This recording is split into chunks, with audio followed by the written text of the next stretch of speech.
తిరుపతి జిల్లా పాకాల మండలం ఊట్లవారిపల్లెలో జయహో బీసీ సభను నిర్వహించారు. ఈ కార్యక్రమానికి ముఖ్య అతిథిగా చిత్తూరు జిల్లా తెలుగుదేశం పార్టీ పార్లమెంట్ అధ్యక్షుడు, చంద్రగిరి నియోజకవర్గం ఎమ్మెల్యే అభ్యర్థి పులివర్తి నాని హాజరయ్యారు. పులివర్తి నాని తెలుగుదేశం పార్టీ జెండాను ఆవిష్కరించారు. తర్వాత ఎన్టీఆర్, బీసీల ఆరాధ్య దైవం జ్యోతిరావు పూలే, అంబేద్కర్, అబ్దుల్ కలాం చిత్రపటాలకు పూలమాలలు వేసి నివాళులర్పించారు. అనంతరం పులివర్తి నాని మాట్లాడుతూ స్వర్గీయ నందమూరి తారక రామారావు తెలుగుదేశం పార్టీని స్థాపించి బీసీలకు పెద్దపీట వేసి వారి ఆత్మ గౌరవాన్ని పెంపొందించారన్నారు. ఆ తర్వాత నారా చంద్రబాబు నాయుడు 34% రిజర్వేషన్లను కల్పించి వారి అభ్యున్నతికి కృషి చేశారన్నారు. దాన్ని వైసీపీ ప్రభుత్వం 24% తగ్గించిందన్నారు. అన్ని వర్గాల కోసం విదేశీ విద్య పథకాన్ని తెలుగుదేశం పార్టీ తీసుకొస్తే ఆ పథకాన్ని నామరూపాలు లేకుండా చేశారని చెప్పారు. ఈ కార్యక్రమంలో టీడీపీ, జనసేన పార్టీ నాయకులు, కార్యకర్తలు, అభిమానులు పెద్ద సంఖ్యలో పాల్గొన్నారు.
సరే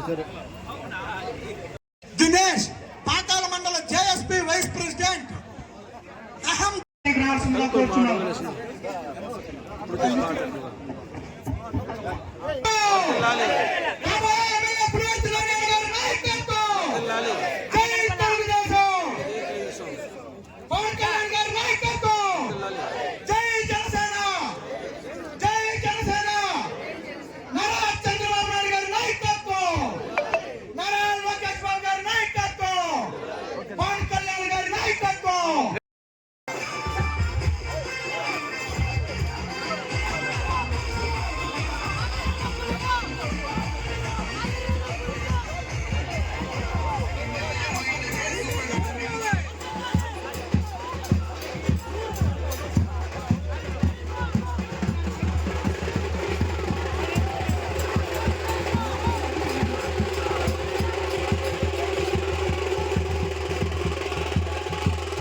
ఆస్తి విలువలు, ఆయన ఆస్తి విలువలు ఒకసారి చెక్ చేయండి.